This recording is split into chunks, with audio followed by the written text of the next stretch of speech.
avons reculé la date, mais nous arrivons presque à combien, 3 semaines, c'est ça? Il reste 3 semaines de vote, et donc on ne pouvait pas attendre d'avoir des programmes complets. Mais il est vrai que cette campagne est aussi marquée par une communication un peu particulière, où chacun veut jouer des candidats, le jeu des faits d'annonces régulières, ce qui écarte peut-être pour les citoyens une vision globale nécessaire pour un vote éclairé. Merci. Donc le premier thème abordé ce soir ensemble est l'économie, finance et incidence sur le sociétal.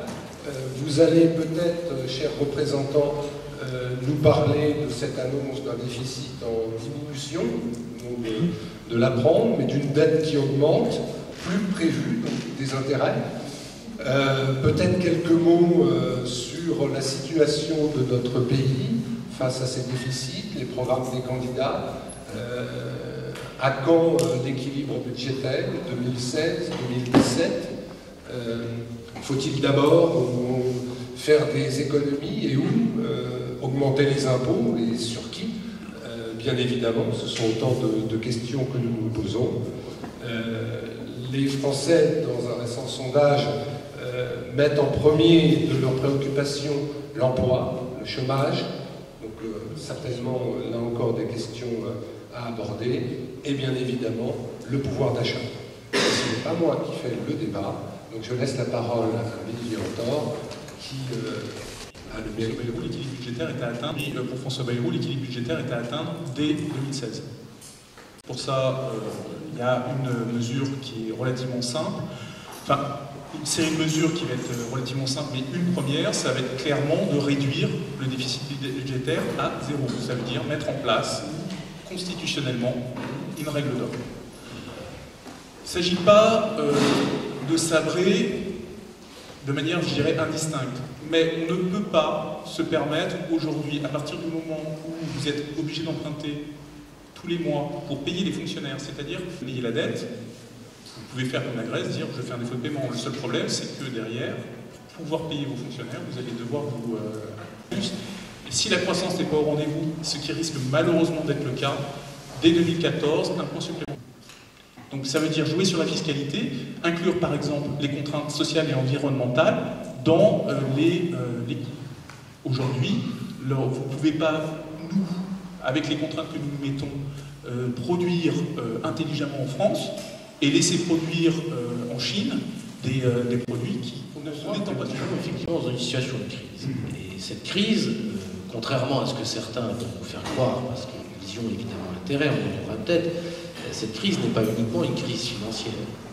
Avant même que ce soit une crise financière, c'est d'abord une crise économique et surtout, c'est une crise de la répartition des richesses. A dit dans son discours que tout le monde a sûrement dû entendre au Bourget, mon premier combat se fera effectivement contre la finance. Il se fera effectivement contre la finance parce qu'il faut aujourd'hui redistribuer les richesses face à la logique dans laquelle elle nous a posé. Alors, sans rentrer dans le détail des mesures, mais pour répondre un petit peu en écho à ce que disait Olivier tout à l'heure, sur la fiscalité, évidemment, il faut créer les tranches d'impôts qui sont nécessaires. 45% au-dessus de 150 000 euros, 75% au-dessus d'1 million d'euros. J'ai bien entendu ce qu'on m'a dit. On m'a dit, ah, mais si on met 75%, les gens vont fuir. Oui, à 45%, s'ils veulent fuir, ils vont fuir aussi.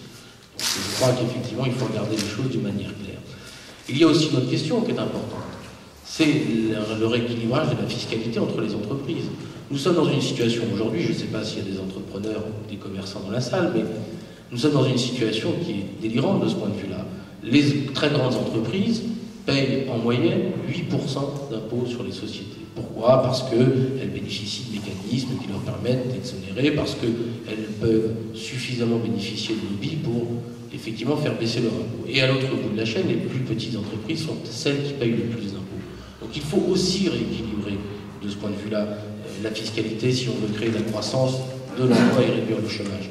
C'est pour ça qu'il est proposé avec François Hollande de revoir la fiscalité des entreprises, de l'augmenter pour les très grandes entreprises et au contraire de la baisser pour les petites entreprises parce qu'on sait que c'est aussi là que se fait 7 800 000 euros par an. Voilà, 8 personnes. Les marchés financiers, ça représente 7 500 milliards qui sont placés dans les paradis fiscaux. 5 fois le produit intérieur brut de la France. 5 fois. Et puis, il faut s'attaquer au pouvoir exorbitant des banques. C'est 25 milliards qui sont placés à Jersey, 35 milliards dans les îles Caïmans, 109 milliards au Luxembourg. Il faut donc lutter contre l'évasion fiscale et prendre des mesures. Et c'est la loi qui aujourd'hui permet l'évasion fiscale. Il faudra donc revenir sur cette loi. Alors nous mettrons un terme aussi aux 30 milliards d'exonération de cotisations sociales patronales chaque année, parce que ça ne crée pas un seul emploi. Et puis nous taxerons les revenus financiers des entreprises, mais pas d'une façon aveugle, d'une façon modulée, en fonction, et aussi l'impôt, en fonction du nombre d'emplois créés, de l'évolution de la masse salariale, et en pénalisant aussi les délocalisations et les placements financiers. Voilà. Pour la construction d'une 6e République, qui aurait cette fonction, en intervenant notamment, en réaffirmant notamment le rôle de la loi de 1905 sur la laïcité, en supprimant, en abrogeant la loi LOPSI et ADOPI, les lois sécuritaires et liberticides de ce pays, et nous créerons un ministère des droits des femmes pour l'effectivité de l'égalité. Ce sont elles qui sont les premières victimes de la précarité. Nous régulariserons les sans-papiers, nous mettrons en place une citoyenneté de résidence, c'est-à-dire le droit de vote des résidents extracommunautaires, et nous engagerons un processus constituant pour une assemblée constituante ayant un mandat de rédiger un projet de constitution pour une 6e République qui redonne le pouvoir aux citoyens et qui redonne le pouvoir au Parlement et non pas tiré par le haut en écartant les gens de plus en plus de toutes les décisions politiques comme ça se fait. Il y a quand même eu une crise qui a frappé pas simplement la France, mais l'Europe et le monde entier. Et dans ce contexte-là, je ne pense pas que la France est à rougir de ce qu'elle a fait, de ce que le président et le gouvernement ont fait pendant ces 5 années. Il faut quand même se rendre compte qu'en 2010, le déficit public de notre économie était de 7,1% et que nous l'avons ramené cette année à 5,2% au lieu de 5,7% qui était prévu à l'origine. C'est quand même pas négligeable et cela permettra, je pense, à terme d'atteindre l'objectif qui a été donné par le gouvernement, de ramener notre taux de déficit dans l'idéal à 3% en 2013 et à 0% en 2016. Pourquoi 3%? Pourquoi cette barre des 3%? Parce qu'à partir de 3%, c'est très bien qu'on commence à rembourser la dette. Et effectivement, la dette est le vrai problème majeur de notre pays et de tous les pays de la zone euro.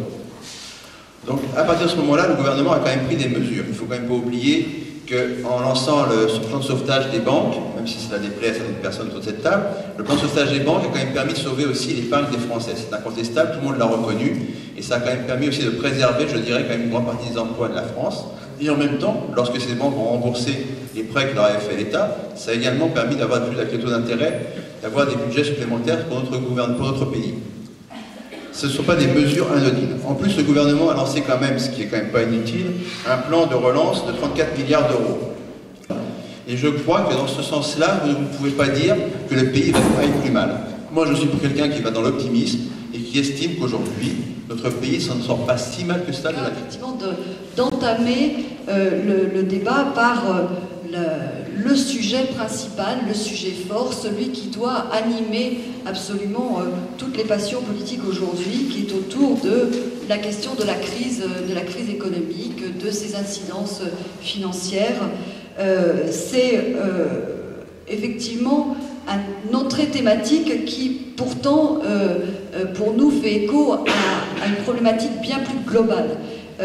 Autour de cette question financière, en fait, finalement, ça a été un peu évoqué tout à l'heure, il y a des crises profondes, des crises structurantes, une crise économique, une crise financière, certes, mais aussi une crise environnementale, fondamentale, et que tous ces niveaux-là sont absolument indissociables entre eux, et que les réponses que l'on apporte d'un côté doivent impérativement prendre en compte les autres aspects de cette crise multiforme et multifacteur.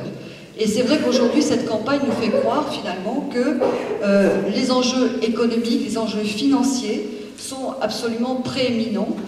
C'est dans ces moments-là que l'on a le sentiment que du coup, l'environnement, l'écologie, mais aussi finalement la culture, l'éducation, le vivre ensemble, tout ça devient des suppléments d'âme parce que, encore une fois, d'un seul coup, la crise économique et financière